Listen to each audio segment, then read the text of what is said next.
Matthew chapter 28, verse number 1 to verse number 10. Are you there? See, amen? Verse number 1, in the end of the Sabbath, as it began to dawn toward the first day of the week, came Mary Magdalene and the other Mary to see the sepulchre. Verse number 2, And behold, there was a great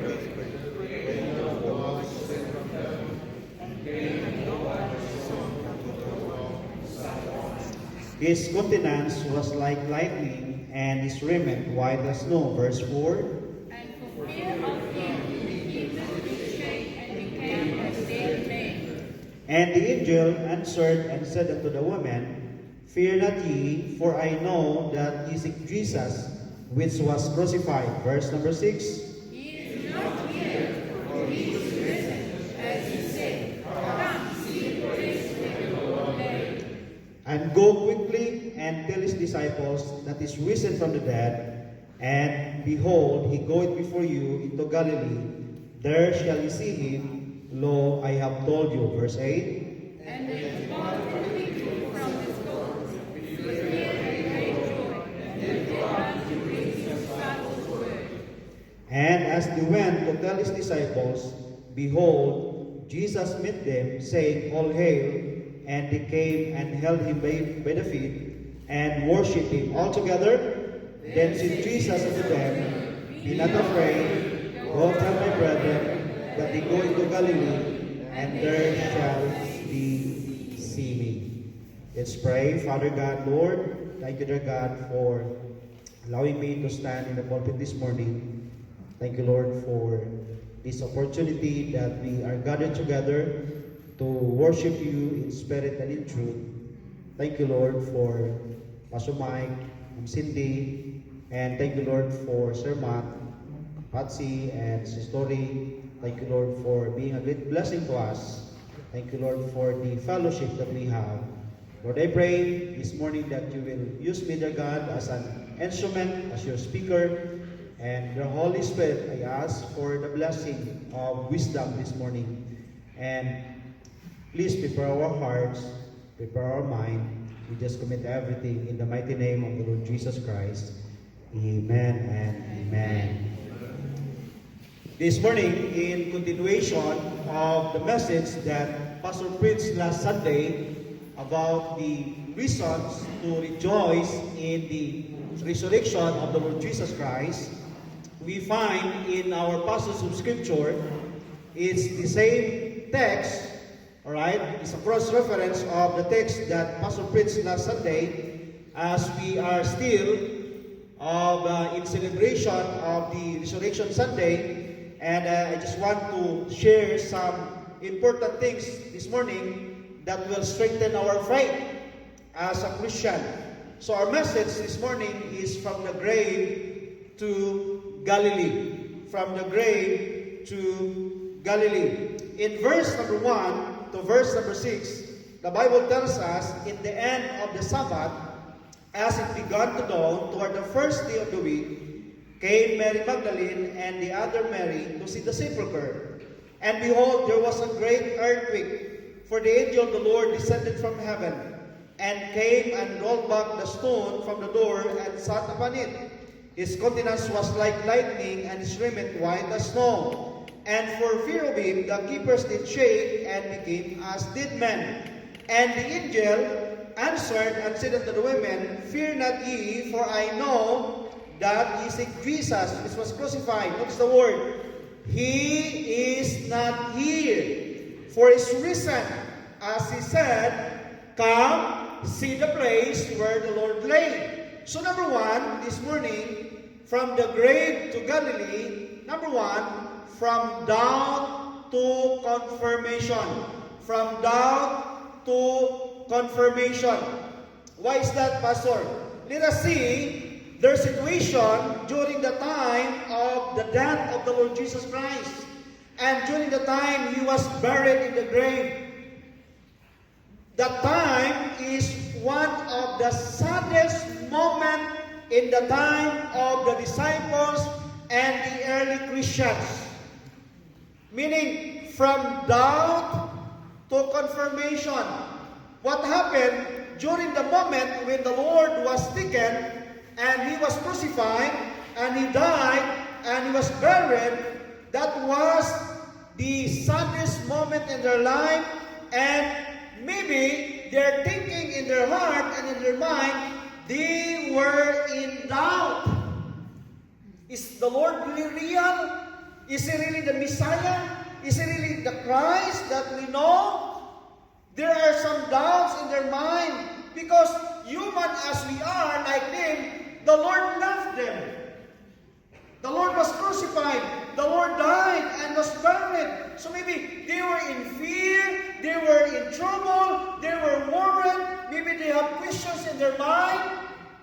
But we thank the Lord that the message is just never end during the death of the Lord Jesus Christ, nor end in the burial of the Lord Jesus Christ. But the Bible tells us, He is not here, for He is risen. Come, see the place where the Lord lay. Meaning to say, from doubt, there was a confirmation that the Lord is real, that the Lord is the Son of God, that He is the Messiah. During the time when the Lord died, when the Lord was buried, in Matthew chapter 26, and during the time when we take the Lord Jesus Christ, we talk the Lord Jesus Christ, Matthew 26 verse 55, in that same hour, said Jesus to the multitudes, are ye come out as against a thief, with swords and staves for to take me? I sat daily with you teaching in the temple, and ye laid no hold on me. But all this was done, that the scriptures of the prophets might be fulfilled. Then all the disciples forsook Him and fled away. When they talked the Lord Jesus Christ, all the disciples forsook the Lord and fled away. So there is the doubt during that moment, mga brethren. But as we read our text, the story again never stopped. The angel answered unto the women, fear not ye, for I know that you seek Jesus which was crucified. He is not here. As he said, come, see the place where the Lord lay. So from the doubt to confirmation, we have a confirmation that Christ was risen. In all the world today that we are worshiping gods and goddesses, only the Lord Jesus Christ was risen. And that is our confirmation. In 1 Corinthians 15, we know the story in verse number 1 to verse number 8, but I'll be reading verse number 5, and that He was seen of Cephas, then of the 12. After that, verse number 6, He was seen about 500 brethren at once, of whom the greater part remain unto this present, but some are fallen asleep. After that, He was seen of James, then of all the apostles. And verse number 8, and last of all, He was seen of me. Apostle Paul is saying, as of one born out of due time. We have the evidence, we have the witnesses that Christ was risen. He is not here. Come, see the place where the Lord lay. The disciples confirmed, Mary and Mary Magdalene confirmed that Christ is the Messiah. The disciples confirmed that Christ is the true God. They confirmed that they are following the true Savior. Same in our time today, we have this confirmation. Whatever is our doubts in our life, whatever our questions in our life, whatever our worries in our life, don't allow that to control our life. Amen. Don't allow that to overpower our life. We have this confirmation from the Word of God. Amen. And there's a saying, you cannot live a positive life with a negative mind. Amen. The Bible is telling us, whatsoever thinketh is he in his heart, so is he. That's why we need to have a positive life. We need to be positive in our life because we confirm that we are in the true side. We are in the winning side. That's why the Bible tells us, I can do all things through Christ which strengtheneth me. Amen. We can continue serving the Lord because we are in the true side. We are in the winning side. You know, the author of confusion is Satan himself. Sometimes we are in doubt. Sometimes we are in trouble. Sometimes we have questions. Or sometimes our heart will question what we are doing. You know, the Bible is telling us our heart is deceitful above all and desperately wicked. That's why we don't base our decision based on our emotion. We don't base our service based on our emotion. Oh, I don't want to go to church today because I'm hard. No, don't base our service on our emotion. Base our service because we are in the true side. We confirm that our belief is true. The Bible even was questioned by Satan himself and questioned by the world today. This word of God is very true. The Bible is very true. Some will say, the Bible is not inspired, the Bible is not preserved. But I want to tell you this morning, the Word of God is inspired and preserved Word of God. Open your Bible in Psalm chapter 12, verse number 6 to verse number 7. The words of the Lord are pure words. When it's pure, it's pure. As silver tried in the furnace of earth, purified 7 times. Thou shalt keep them, O Lord, thou shalt preserve them from this generation forever. It is not the translation that preserved the Word of God. It's not the translator that preserved the Word of God. It's not any person that preserved the Word of God. It is the Lord who preserved His Word. So don't allow ourselves to question the Word of God. Am I really saved? Am I really going to heaven? It's from the Word of God. Don't doubt that. We have the confirmation. My sheep heard my voice, and I know them, and they follow me. And the Lord said, I give unto them eternal life. It's not because of us. It's not because of what we have done. It's because of what the Lord has done on the cross of Calvary. And the Lord is saying, and they shall never perish, and neither shall any man pluck them out of my hand. We have that confirmation. 2 Timothy chapter 3, verse number 16. All Scripture, from Genesis to Revelation, all Scripture is given by the inspiration of God. God's breath, inspired by God, and is profitable for doctrine, for reproof, for correction, for instruction in righteousness, that the man of God may be perfect, truly furnished unto all good works. We have the confirmation, from doubt to confirmation. You know, our enemy will always attack the Word of God. Our enemy will always attack us. Our enemy will always question the Word of God. Our enemy will always question our Christian life, our salvation. Satan will always be against the Word of God. He will always oppose the Word of God. He will always contradict the Word of God. He will always deny the Word of God. He will always resist the Word of God. When God said, of every tree of the garden of Eden you may freely eat, but of the tree of the knowledge of good and evil thou shalt not eat of it, for in the day thou shalt eat thereof, thou shalt surely die. And Satan said, had God said? Had God said? It is a question mark. But Adam and Eve knew that it was the commandment of the Lord, thou shalt not eat of it, for in the day thou eatest thereof, thou shalt surely die. And Satan said, you will not die, but you will be the same as God. So he will contradict the Word of God, he will resist the Word of God, he will question the Word of God, he will oppose the Word of God, he will deny the Word of God.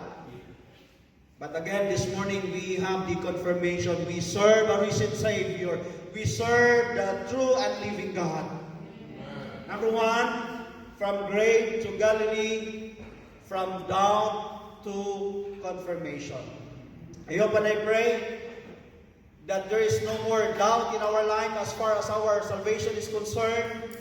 I hope and I pray that there is no more doubt as far as service is concerned. Will I give my tithe?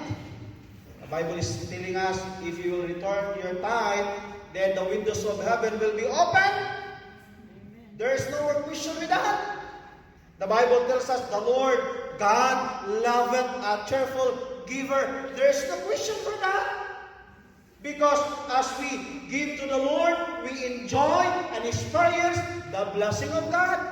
You know, when you give, you just give according to your own capacity. But you will receive according to His own capacity. That's why the Bible tells us it is more blessed to give than to receive. When I will give something to Brother Alibayo, he will just receive according to my capacity, but I will receive according to his capacity. That's the Word of God. Amen. And we just believe in the Word of God. And John Rice said, never put a question mark where God has put a period. Amen. Never put a question mark on that. Just believe the Word of God. Just believe the Word of God. We have the confirmation. Then number 2, this morning, verse number 7 to verse number 10, the Bible tells us, and go quickly and tell his disciples that he's risen from the dead. And behold, he goeth before you into Galilee. There shall ye see him. Lo, I have told you. And verse number 8, and he departed quickly from the sepulchre with fear and great joy, and did run to bring his disciples word. Number 2 this morning, from the grave to Galilee, from down to confirmation. Then number 2, from discouragement to comfort. From discouragement to comfort. You know what the Bible tells us? Open your Bible in John chapter 20, verse 11 to verse 13. John 20, verse 11 to verse 13. But Mary stood without at the sepulchre, weeping. Weeping, and as she wept, she stooped down and looked into the sepulchre. She was weeping. They were first in doubt. Why the Lord left us? Why He should die on the cross of Calvary? Why He was buried? So they were in doubt, but there was the confirmation from the doubt. And they were so discouraged. They were so discouraged. Mary was weeping. The disciples forsook and fled away. They were hiding. They were in fear. They were in trouble. They were so discouraged.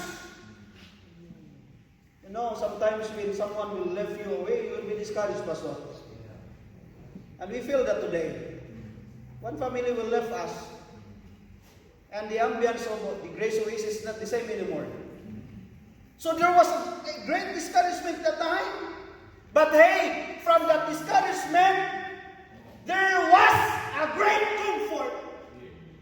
He is not here, for His risen. Come, see the place where the Lord lay. And then verse number 7, go quickly and tell His disciples that He is risen from the dead. And behold, He goeth before you into Galilee. There shall ye see Him, and lo, I have told you. And He departed quickly. As you will depart quickly after our service today. They departed quickly from the sepulchre. With fear and great joy. Great joy. Oh! We had the confirmation. Oh! The Lord was risen. That was a great comfort for us. And run. He didn't do. The Lord was risen. They run. They run. And tell the disciples that the Lord was risen.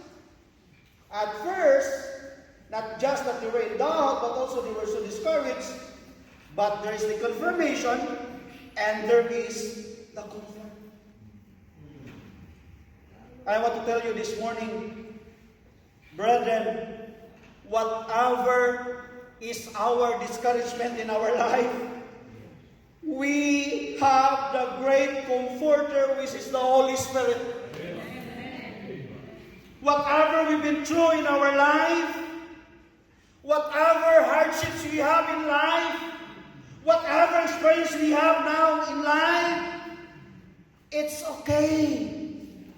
Anyway, this world is not our home. Whatever is the pain we have today, whatever heart feelings we have today, there is a perfect place that cannot be compared to this world. You are discouraged, you are in trouble, you have some problems, you have some hardships in your life, you have some circumstances in your life, you have some thorn in the flesh in your life. This world is not our home. There in heaven, there will be no more pain. Amen. In heaven, Brother Lacson, there will be no more arthritis. There will be no more digging in heaven, Brother Lacson. No more diabetes in heaven. No more appendicitis in heaven. No more heart disease in heaven. No more kidney disease in heaven. No more chronic disease in heaven. No more liver disease in heaven. No more cancer in heaven. No more death. No more sorrow. No more crying. We are just temporarily here in this world. There's no more, how you call that, when someone will owe you money and you meet together and you want to say, hey, how's the money that you owe me? Can you pay it back? And they will say, who are you? I don't know you. It is called Alzheimer's disease. That's a joke, sir, man. Alzheimer's disease. There is no more like that in heaven. We will enjoy heaven for eternity. That's our comfort. We are looking for blessed hope and the glorious appearing of the great God and Savior, the Lord Jesus Christ. He may come today. He may come tomorrow. He may come next week or next month. Any moment. We have our comfort. So from discouragement to comfort. You know, the Bible tells us, casting all your care upon Him. Amen. For He cared for us. He cared for us. He cared for our soul. He cared for our life. He cared for us. He is our, we are His children. We are His children. He is our Father. He cared for us. So from the grave to Galilee, from doubt to confirmation. Number 2, from discouragement to comfort. Then last, verse number 11 to verse 15. And we will end this in this message. Verse 11 to verse 15. Now when they were going, behold, some of what came into the city, and showed unto the chief priests all the things that were done. And when they were assembled with the elders and had taken counsel, they gave large money unto the soldiers, saying, Say ye, his disciples came by night and stole him away while we sleep. And if this come to the governor's ears, we will persuade him and secure you. So they took the money and did as they were taught, and this saying is commonly reported among the Jews until today. That's why the Israelites will not believe about the Lord Jesus Christ, because the message that was scattered, the disciples just steal the body of Jesus Christ, and that's why until today they are not believing. So what is our message for number 3? This morning, from the grave to Galilee, from doubt to confirmation, from grave to Galilee, from discouragement to comfort, from grave to Galilee, from destruction to commitment. They were so distracted. They confirmed that the Lord was risen. They were so encouraged. They were comforted that the Lord was risen. but the news, the fake news that's scattered abroad, be still the body of the Lord Jesus Christ. And how can you say to them, oh, our Messiah was risen, our Savior was risen. When the people hearing that the disciples still the body of the Lord. So they were distracted. They cannot focus on saying to somebody that the Lord was risen because the fake news was spread out. Same in our time today, there are so many distractions in our life. The world is getting worse and worse, but we need to be committed enough in our life because we have the confirmation, because we have this comfort. Just focus on serving the Lord. Amen. And what they did, they just turned the world upside down. Because they were so focused, they were so committed in their life. No wonder, until our time today, the gospel still spread out. No wonder in our time today, still people got saved because there was the apostles and the early Christians during the time of Lord Jesus Christ. They were so committed, even with the distractions that are in their side. Same in our time today, even with the opposition, even with the challenges in our life, even with the distractions in our life, just continue to be committed in serving the Lord. You know what's the command? In chapter 28, verse 18, and Jesus came and spake unto them, saying, all power is given unto me in heaven and in earth. Go ye therefore, and teach all nations, baptizing them in the name of the Father, and of the Son, and of the Holy Ghost, teaching them to observe all things whatsoever I have commanded you. And lo, I am with you always, even unto the end of the world. Even with the fake news, they knew who is the real one. They knew what is the real story, and they just committed and they just focused on what the Lord had commanded them to do. Saying in our Christian life this morning, we should be committed in our Christian life. Stay committed in serving the Lord. As Joshua said, choose you this day whom you will serve. But as for me and my house, we will serve the Lord. We have the confirmation. We have the comfort. We should stay committed in our Christian life. Father God, Lord, thank you so much for this morning. Thank you, Lord, for your word. Bless the invitation. Bless your people.